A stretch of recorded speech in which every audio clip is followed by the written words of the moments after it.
자, 이제 오늘은 이제 창세기 25장을 할게요. 25장의 내용은 그렇게 복잡하지 않고 간략합니다. 우선 그 본문 이해가 뭐냐? 본문 이해를 보면은 아브라함의 첩의 자손들의 계보가 나오고, 두 번째는 이제 아브라함이 이제 175세를 참 향수하고 이제 하나님 곁으로 이제 갑니다.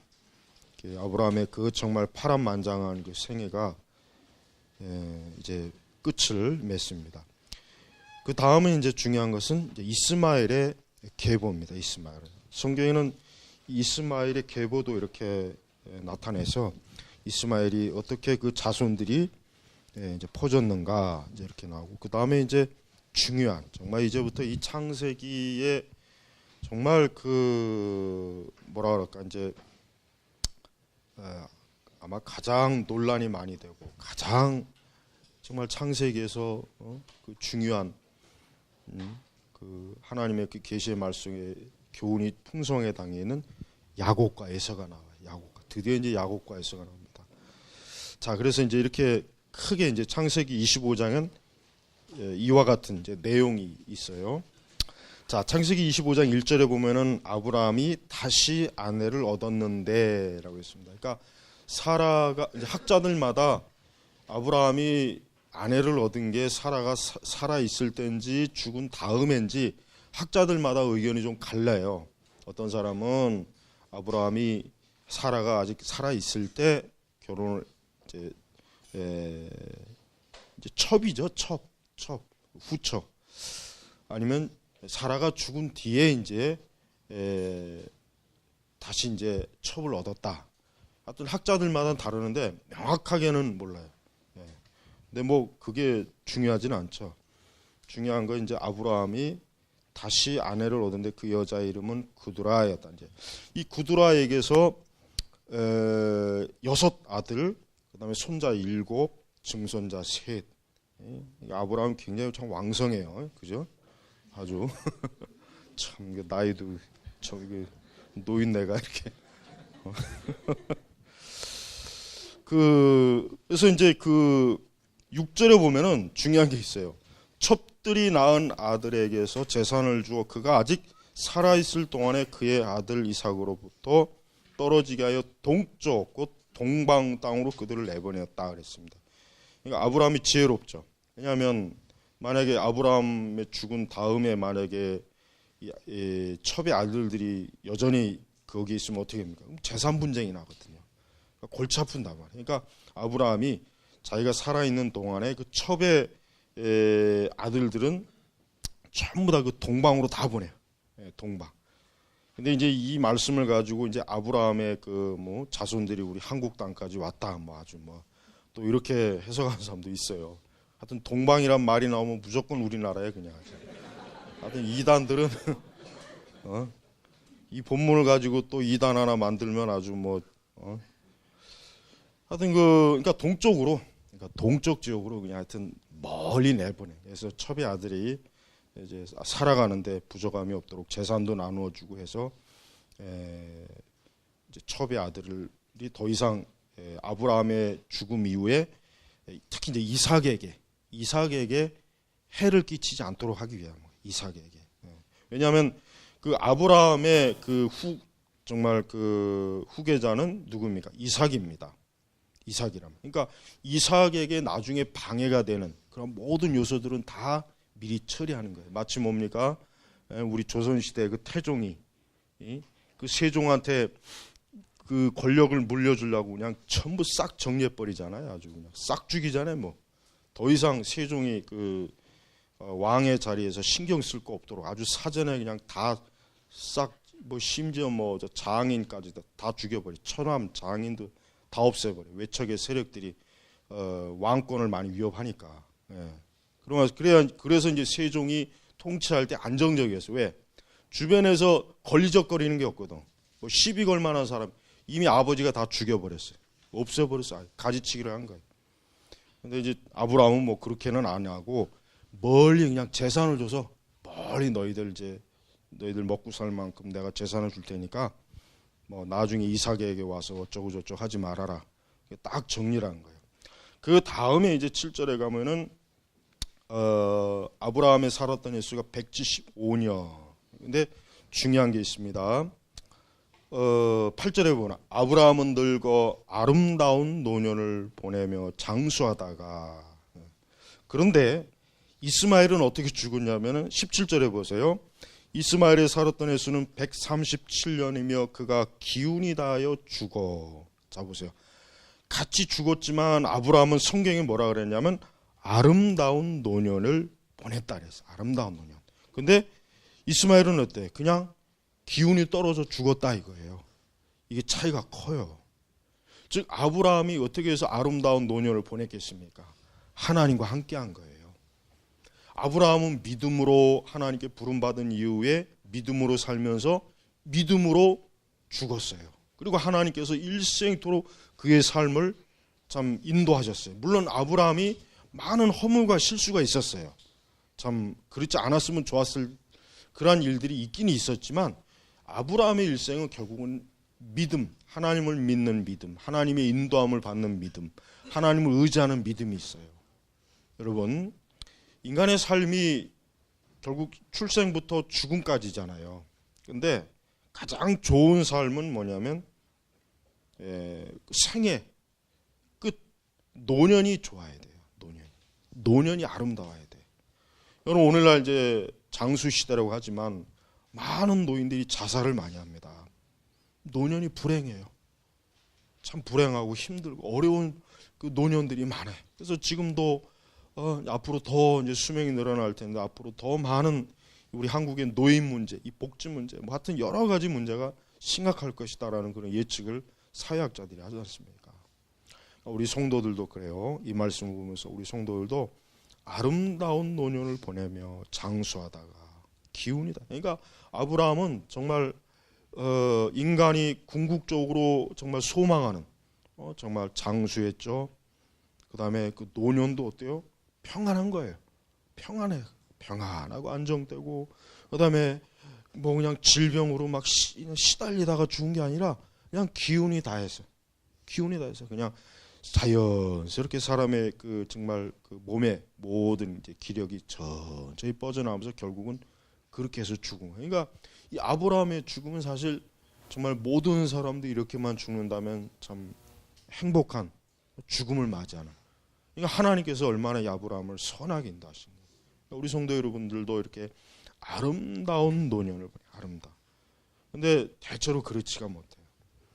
사실 인간의 삶에 이 아름다운 노년을 보낸다는 건 거의 드물어요. 어려워요. 특히 이제 우리 성도들은 더더욱이나 참 하나님 앞에서 참 아름다운, 젊을 때 열심히 신앙생활 잘하고 참 하나님 앞에 경건하다가 근데 나이가 들어서 그만 참 이상한 길로 빠지고 또 이상하게 되고 그런 분들도 많이 있거든요. 그 많은 뭐 목회자나 신학자들도 마찬가지고 나이 먹고 헛소리를 많이 해요. 그 전에 빨리 죽어야 돼. 나이 먹고 헛소리하기, 특히 목회자나 신학자들은 나이 먹고 헛소리하기 전에 빨리 죽어서 그냥 가야 돼. 괜히 오래 살면서 쓸데없는 소리 해가지고 많은 영혼들을 실족시키면 안 되니까.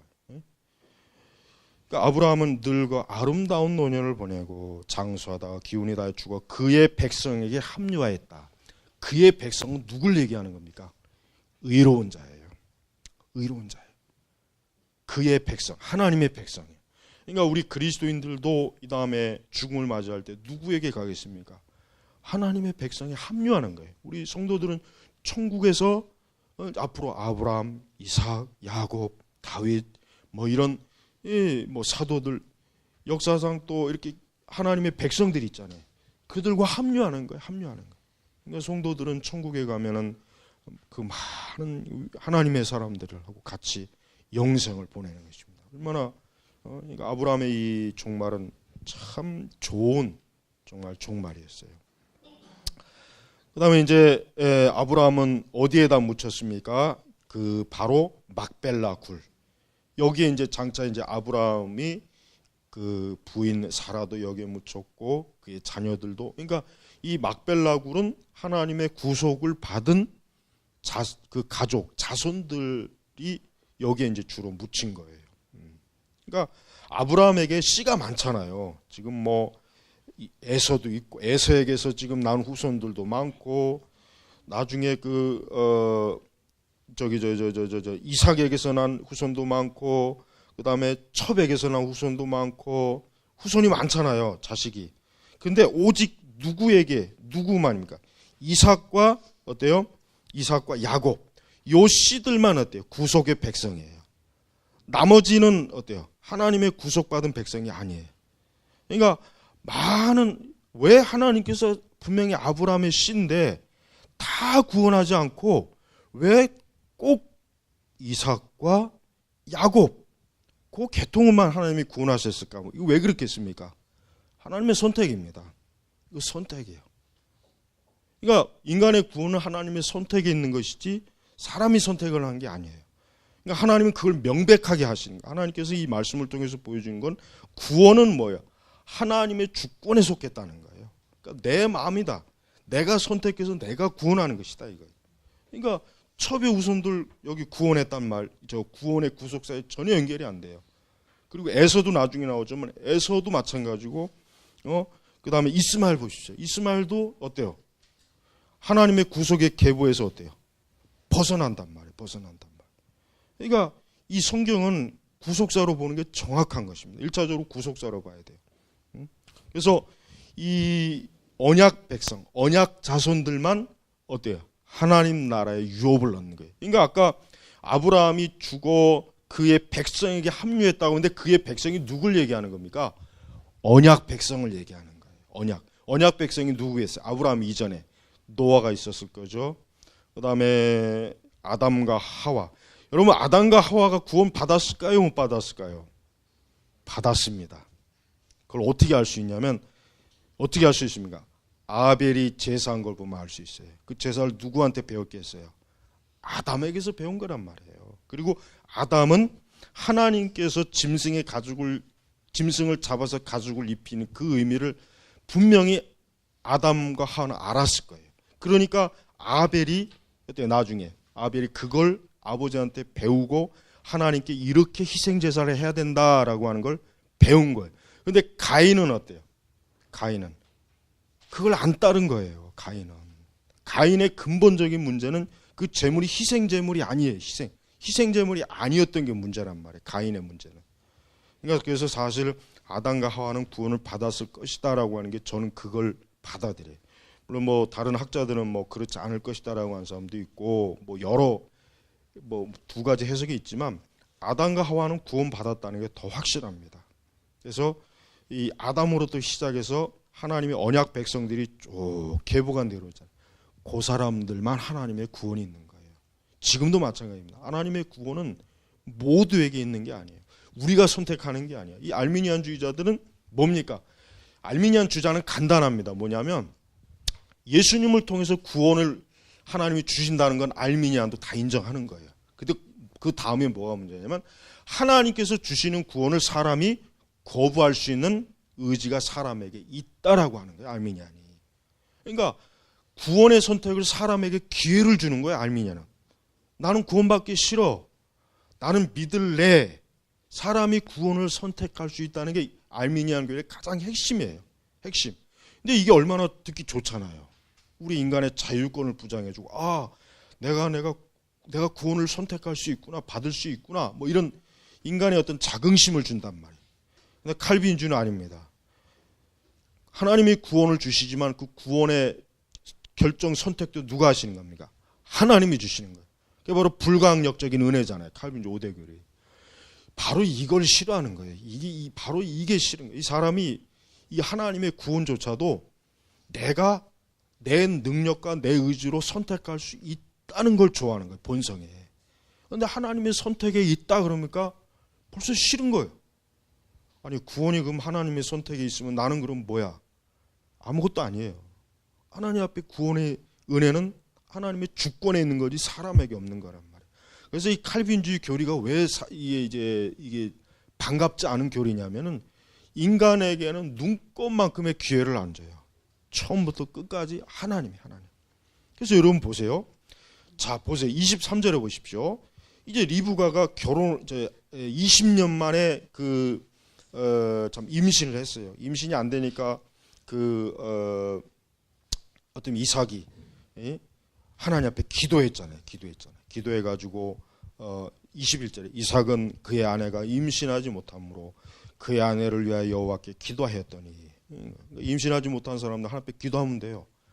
산부인과 가지 말고, 돈 많이 드는 거 이상한 수술하지 말고 그냥 기도하면 돼요.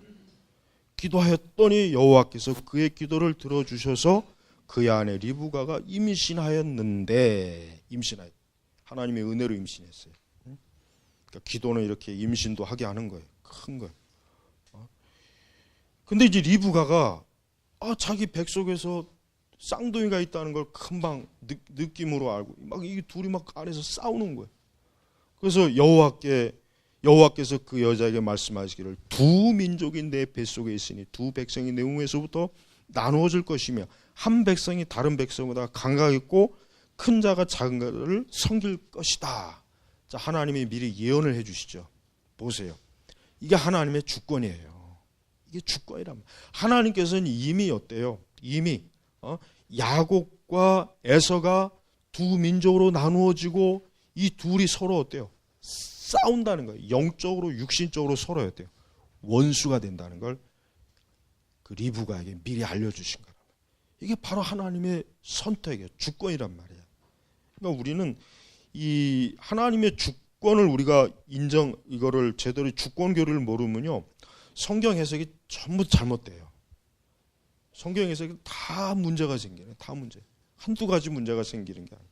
그러니까 성경을 하나님의 주권적인 관점에서 하나님의 주권의 교리를 가지고 성경을 읽으면은 구원의 교리도 다 알 수 있고 이해할 수 있고 하나님의 섭리도 이해할 수 있고 너무나 이 큰 줄기가 하나님의 주권 교리란 말이에요.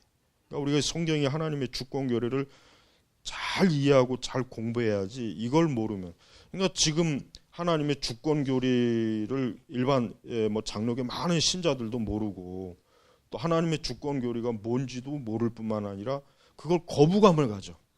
하나님의 주권이다. 인간에게는 뭐 어떤 선택, 구원의 선택도 없고, 그러니까 알미냐니 그래서 좋은 거야. 하나님이 당신을 구원하십니다. 하나님 사랑하십니다. 그러니까 사람에게 무한한 기회를 줘요. 알미니안 교리는.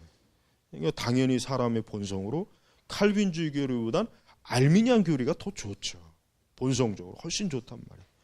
특히 이제 선택의 교리에 있어서는 굉장히 역사적으로 보면은 이 선택의 교리가 제일 뭡니까? 거부 반응이 심했어요. 하나님이 우리를 선택한다. 더군다나 그것도 창세 전에 구원을 우리를 선택한다는 것은 더 기가 막힐 일이거든.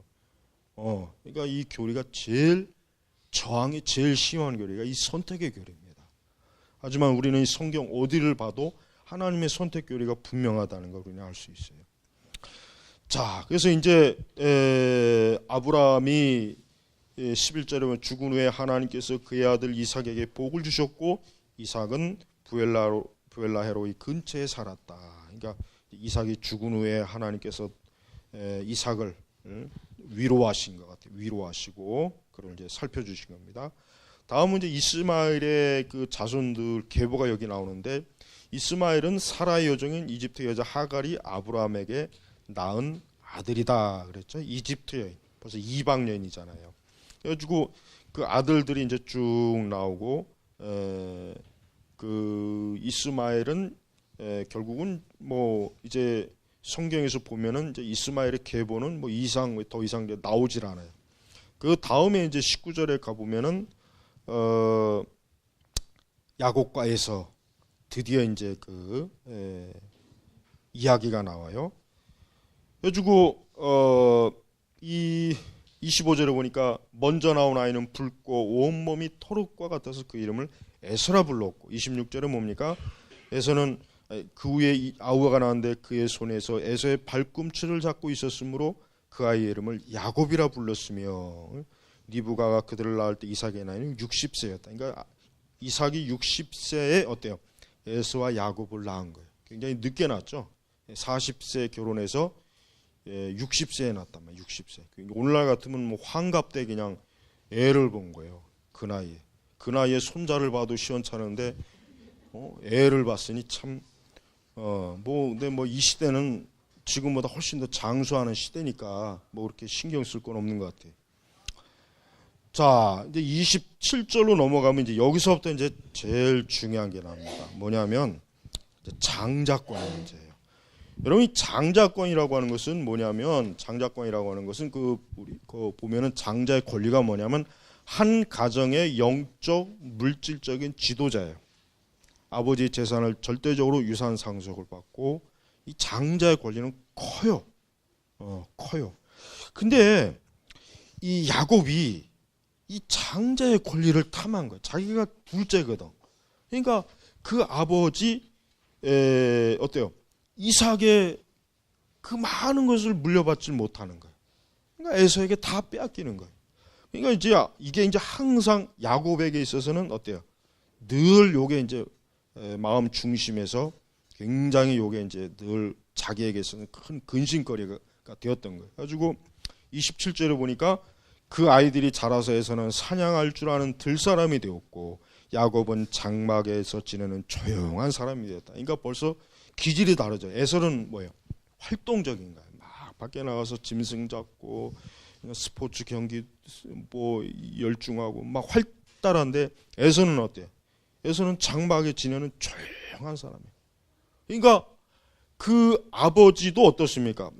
야곱은 장막에서 지내는. 그러니까 그 아버지는 누굴 더 좋아했어요? 에서를 좋아한 거예요. 에서. 근데 내가 볼 때는 그 이삭이 어떤 사람입니까? 조용한 사람이잖아요. 그러니까 이삭은 자기가 그러니까 그 두 아들 중에 더 활달한 그 형을 좋아한 거예요. 에서를 좋아한 거예요. 에서를. 그러나 그 리브가는 어때요? 활달하단 말이에요. 근데 야곱은 어때요? 조용하거든. 꼭 딸 같아. 장막에서 분명히 뭐 했겠어요? 리브가하고 뭐 했겠어요? 그 안에서 같이 엄마하고 양말 개고 빨래 데리고 밥 짓고 음식하고 장막에서 뭐 했겠냐고요. 장막은 누가 있습니까? 여자들이 있는 공간이란 말이에요. 여러분, 이 광야의 장막은요 여자들의 공간이에요. 여자들. 그러니까 여자들이 그 안에서 음식을 짓고 살림을 하는데, 근데 이 야곱은 참 이상한 거, 장막 안에 있는 거예요. 장막. 그러니까 아버지가 볼 때 저놈의 녀석은 왜 남자 새끼가 돼가지고 저렇게 지 엄마하고 같이 그냥 뭐 빨래하고 다리미질하고 음식 그러니까 이삭이 볼 때는 좀 답답한 거예요. 답답한 거. 좀 형처럼 이렇게 좀 남자답게 이렇게 그랬으면 좋은데 아니니까. 그러니까 이 편애가 된 거예요. 편애가. 그래서 28절에 보세요. 이 말씀이 참, 이삭은 에서가 사냥한 것을 좋아하였으므로 에서를 사랑하였고 리브가는 야곱을 사랑하였다. 그러니까 리브가는 큰 아들을 싫은 거예요. 맨날 밖에 나가 쏘다니고 그냥 보니까 리브가가 볼 때는 에서는 영 뭐라 그럴까 좀 내실이 없는 것 같아. 걸렁걸렁하고 떨렁냥 막. 근데 야곱은 어때요? 항상 자기하고 가까이 있거든. 엄마하고 같이 얘기하고. 근데 아들들은 엄마하고 이렇게 가까이 얘기 안 하잖아요. 딸이 그렇게 하잖아요. 딸이. 그래서 우리 여자들에겐 딸이 있는 게 좋다고 하더라고요. 아들만 있으면 진짜 그거 참 정말 엄청난 거 참 고통이라고 하더라고요. 아들은 뭐 저도 그래. 저도 뭐 이렇게 엄마하고 그렇게 뭐 얘기 별로 안 해요. 그냥 뭐 하여튼 그래 그냥 이렇게 좀 조곤조곤 얘기하고 그런 걸 좋아하잖아요. 어머니들은 그런 걸 좋아한단 말이에요. 그러니까 당연히 리브가는 야곱을 사랑한 거예요. 더 야곱이 뭔가 더 주고 싶고 더 막. 근데 이게 잘못된 거예요. 이게 잘못된 거예요. 이삭과 리브가가 두 아들을 같이, 물론 부모의 관점에서 두 아들이 다 귀하겠죠. 뭐 설마 뭐 서로 뭐 그 큰 아들 작은 아들 뭐 서로 뭐 극단적으로 비유하진 않았겠죠. 그런데 아무래도 마음이 더 간 거예요. 근데 그러면 안 되죠. 그러면 안 되었어요. 자, 근데 보세요. 이제 한 번은 야곱이 죽을 끓이고, 자 보세요. 야곱이 하는 게 뭐예요? 음식 만드는 거 음식. 지금 이 죽을 끓이는 일은 하녀들이나 그 여종들이 해야 될 일이지 지금 야곱이 할 일이 아니란 말이에요. 왜 죽을 끓여 처먹어가지고 거기서 지금 이 모든 불행이 여기서 다 나오고 지금 아주. 근데 죽을 끓였는데 그러면 에서가 이제 밖에 나와서 막 들에서 이제 사냥하다 와 보니까 배가 고프니까 야곱이 죽을 끓인 거 보니까 굉장히 먹고 싶고, 야 그거 빨리 나한테 좀 줘라 하니까 야곱이 어디 줄놈입니까? 뭐랍니까? 오늘 형의 장자권을 내게 파시오. 이게 굉장한 거예요. 근데 우리는 이게 아무렇지도 않은 것 같지만 중요한 겁니다. 장자권을 넘길 수 있는 몇 가지 조건인데 하나가 뭐냐면 본인이 넘기면 장관이 넘어가요. 유대 사회에서 장자권이 본인 장자가 만약에 다른 형제들한테 내 장자권을 넘긴다 그러면 넘어갑니다. 그게 조건의 하나라고 하더라고요. 아니면 뭐 장자가 좀 도덕적으로 문제가 있거나 아주 좀 폐륜화 같으면 아버지가 너는 장자의 권리를 없앤다 하면 없어진대요. 그러니까 그럼 아니면 장자가 일찍 죽거나 그러면은 이제 장자의 권리가 넘어가는데 지금 야곱이 뭐예요? 에서에게 형의 장자권을 내게 파시오예요. 파시오. 그러니까 이게 법적으로 효로가 있는 거예요. 나중에 분명히 형이 나한테 장자권을 팔지 않았느냐라고 하면 꼼짝 못해요. 꼼짝 못하는 거예요. 이게 법적으로 그 유대 사회에서 옛날에는 이 계약서가 문제가 아니라 말 자체가 계약이거든요. 계약이란 말. 자기가 한번 말을 쏟아부으면 그걸 지켜야 돼요. 그걸 물릴 수가 없어요. 물릴 수가 없어요. 과거 옛날에는. 오늘날에 이제 계약서 하도 말을 바꾸는 사람이 많으니까 이제 계약서를 쓰지만 옛날에는 안 그랬습니다. 자, 그런데 이제 에서의 태도를 보세요. 보아라. 내가 죽어가는데 이 장자권이 내게 무슨 소용이 있겠느냐. 보세요. 이 에서가 얼마나 생각이 없는 놈이에요. 아무리 멍청해도 난 이해가 안 가는 게 지금 이 대목. 왜냐하면 아니 에서가 도대체 왜 장자권을 이렇게 하찮게 여겼을까?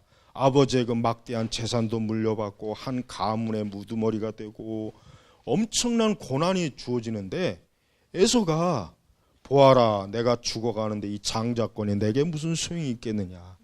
장자권을 하찮게 여긴 거예요. 그 죽 한 그릇에.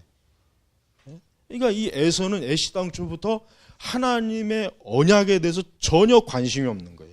만약에 에서가 아브람 그 할아버지 아브라함의 언약의 그 이야기를 분명히 들었을 텐데 이 언약은 보통 언약이 아니구나. 이건 정말 중요한 것이구나. 라는 걸 깊이 알았으면 절대 이거 안 팝니다. 근데 몰라요. 무시한 거예요. 아이고 여호와하고 뭐가 간에 지금 그게 문제냐. 뭐 나는 지금 당장 배고파서 지금 죽 한 그릇이 더 필요하다. 보세요. 이 하나님의 언약의 말, 하나님의 말씀이 이렇게 개떡같이 지급한 거예요. 에서는. 그러니까 여러분 우리 성도도 그렇습니다. 하나님의 말씀을 이렇게 하찮게 여기면 안 돼요. 에서는 죽 한 그릇에 그냥 넘겨버렸어요. 결국 그게 어떻게 됩니까? 에서는 영영 하나님의 구원의 언약에서 제외되는 사람이 된다니까요. 제외되는 사람. 근데 야곱은 분명히 그 아버지에게서부터 할아버지에게서부터 이 장자권에 대한 중요한 부분들을 많이 들었거든. 그러니까 야곱은 이 장자권이 내게 있어야 되겠구나. 이게 하나님의 언약이구나. 이게 엄청난 하나님의 축복이구나 하는 걸 평소에 알고 있었기 때문에 이 장자권을 탐을 내는데 마침 기회가 온 거예요. 마침 기회가 와서 얼씨구나 좋다 해가지고 에서는 팔아넘기고, 그리고 야곱을 보시죠. 얼마나 야곱이 치밀한 사람입니까? 30절에 오늘 내게 맹세하시오. 맹세하라 그랬죠. 맹세하면 그거로 끝나요. 이때 에서가 좀 더 정신 차리고 이거는 뭔가 아닌 것 같은데 좀 생각을 했어야 되는 거예요. 지금 맹세하라고 했다. 단순히 그냥 그래 팔게라고 하는 게 아니에요. 맹세하는 거예요. 맹세하고 말함으로 에서가 맹세하고 그러니까 끝난 겁니다. 이미 이제 공식적으로 장자권이 누구에게 넘어갑니까? 야곱에게 넘어가는 거예요. 그의 장자권을 야곱에게 팔았다. 자, 좀 더 이것을 우리의 관점으로, 우리 인간의 관점으로 제가 이해하기 쉽게 얘기할게요. 구원을 파는 거예요. 구원을 파는 거예요. 구원을. 무서운 거예요. 물론 이제 구원을 팔았다는 의미가 이제 신학적으로 잘 분별해야 되겠죠. 구원을 뭐 팔고 산다는 의미가 아니라 에서는 하나님의 하나님의 언약 백성이 되는 걸 뭐예요? 헌식장처럼 버린 겁니다. 그러니까 그래서 에서가 미련한 거예요. 에서가 물론 육적인 축복은 많이 받아요. 에서는 분명히 육적인 축복을 많이 받아요. 그 아버지가 나중에 이제 에서에게도 이제 에서가 뒤늦게나마 그 중요성을 알고 막 울고불고 막 그러니까 그 아버지가 이제 축복을 해주잖아요. 그러니까 일반적인 축복은 받지만 구원의 축복은 못 받습니다. 구원의 축복은 못 받는 거예요. 바로 이 에서가 불신앙자들이에요. 이 세상에 그저 눈에 보이는 거, 육신의 적. 여기에는 막 목매가지고 미쳐서 그냥 밤이고 낮이고 거기에 쫓아서 사는데 영적인 거는 하나도 얻지 못하는 영적인 축복. 그러니까 인간이 이 하나님의 구원, 하나님의 언약 백성이 되는 게 얼마나 이게 중요한 건지를 모르고 그냥 자기 육신에 매어서 평생 살다가 에서처럼 죽어버리는 그런 인생들이 얼마나 많습니까? 그래가지고 34절 야곱이 에서에게 빵과 팥죽, 이 팥이 아닙니다. 검붉은 붉은의 작은 열무예요. 근데 이제 우리 대체로 번역을 팥죽이라고 해서 이제 이해하기 쉽게 한 것 같은데 빵과 팥죽을 주니 에서가 먹고 마시고 일어나 떠났다. 이처럼 에서는 장자권을 뭐라고 해서 거기 성경에 가볍게 여겼다. 가볍게 여겼다. 성도 여러분, 절대 하나님의 말씀을 가볍게 여기면 안 돼요. 영적인 것을 가볍게 여기면 안 돼요. 하나님의 구원을 가볍게 여기면 안 돼요. 돈이 중요한 게 아니에요. 돈이 억만금이 천만금이 있어도 영적인 것을 잃어버리면 그건 다 잃어버린 거야. 아무것도 아니란 말이에요. 지금 내가 예수 그리스도 안에 있고 내가 믿음 안에 있고 내가 하나님의 은혜 언약 안에 있으면은 그게 전부예요. 그것으로 더 이상 바랄 게 없는 거예요. 자, 성경에 보십시오. 장자권을 가볍게 여겼다. 가볍게. 그러니까 에서는 하나님의 구원, 하나님의 나라, 천국, 영적인 복락 이 모든 걸 그냥 종량제 쓰레기 봉투에다 쓰레기 버리듯이 그냥 버려버린 거예요. 에서가 얼마나 어리석습니까? 미련하잖아요. 성경은 바로 그걸 보여주는 거예요. 이렇게 미련하다. 에서가 이렇게 미련하다. 하나님을 이렇게 하찮게 여기고 구원을 하찮게 여기고 영적인 부활을 하찮게 여기고 천국을 하찮게 여기고 그냥 자신의 육식 그냥 빵과 팥죽. 예수님은 뭐라고 했습니까? 사람이 빵으로만 살 것이 아니요 하나님의 말씀으로 살 것이라 그랬단 말이에요. 주의 말씀이 바로 이것에 빗대어 말. 에서는 영원토록 하나님의 은혜 안으로 들어오지 못해요. 성도 여러분, 우리가 일생을 살아가는데 이 에서의 특징처럼 정욕적이고 세속적이고 육신적이고 결국 에서의 씨들이 어떤 족속이 돼요? 에돔이 돼요. 그러니까 에돔이 불다는 뜻이거든. 그러니까 이 에돔 족속은 성경에 이후에 어떻게 나타납니까? 이스라엘 백성의 원수입니다. 이스라엘 백성의 원수예요. 이방인이 돼버려. 하나님을 대적한 하나님의 백성들을 대적하는 민족이 돼버려. 이 에돔 족속이 부끄러운 것이죠. 어떻게 아브라함의 씨인데 어떻게 이렇게 됐냐 이게 어떻게? 그러니까 우리 성도분들 이 본문의 말씀을 잘 명심해야 돼요. 나는 에돔과 같은 사람인가? 나는 야곱과 같은 사람인가? 물론 야곱도 정상적인 사람은 아니에요. 야곱도 욕심이 많아요. 야곱이 지금 뭘 알아서 지금 장자권을 취했다기보단 야곱은 일단 장자권을 가지고 있으면 아버지에 있는 그 많은 걸 자기가 차지할 수 있다는 생각을 가졌지 엄밀히 얘기해서 하나님의 구원은 생각 못했어요. 그걸 나중에 가서 깨달아. 나중에 한참 하나님 앞에 그 교만과 그 교활함과 그 사기 기질과 그걸 하나님 앞에 아주 그냥 콩 볶듯이 연단 받고 나서야 이제 이 장자권의 미 내가 내 형을 속여가면서 얻은 장자권이 이런 것이었구나 하는 걸 그때 가서야 뭡니까? 하나님의 주권이 나를 구원하셨구나. 바로 이겁니다. 그러니까 여러분, 야곱도 이 지금 요 상황에서는 에서나 별로 다를 바가 없지만 뭐가 한 가지 다릅니까? 하나님이 누굴 택했어요? 야곱을 택한 거예요. 야곱도 에서보다 좋을 게 하나 없어요. 사실 인간적으로 보면 에서가 더 시원시원한 사람이.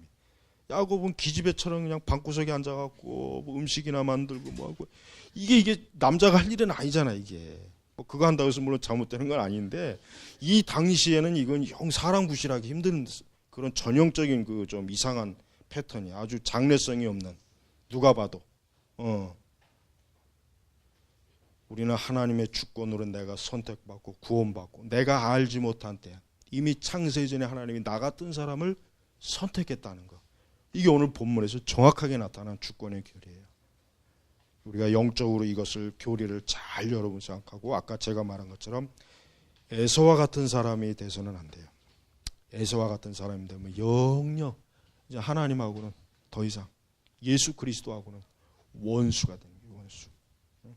아무쪼록 이 교훈을 잘 살펴보시기 바랍니다. 기도하겠습니다. 하나님 아버지, 우리가 참 이 하나님의 이 주권, 이 구원의 이 만세전에 우리를 아시고 보시고 선택하신 이 주권이 얼마나 참 놀라운 것이고 우리를 저 영원한 지옥 백성이 아니라 사단의 백성이 아니라 영광스러운 하나님 나라 천국 백성이요 주의 자녀로 삼으신 것을 다시 한번 그 하나님의 놀라운 선택과 주권의 교리를 통해서 다시 한번 살펴봅니다. 우리 이 자리에 있는 모든 우리 교우들이 이 영광스러운 하나님의 주권과 선택의 교리를 앞으로 더 깊이 묵상하면서 이것이 얼마나 놀라운 것인지 하나님을 찬송할 만한 것을 더욱 많이 깨닫게 하여 주시옵소서. 또한 감사하게 하옵소서. 예수님의 이름으로 기도 올렸습니다. 아멘.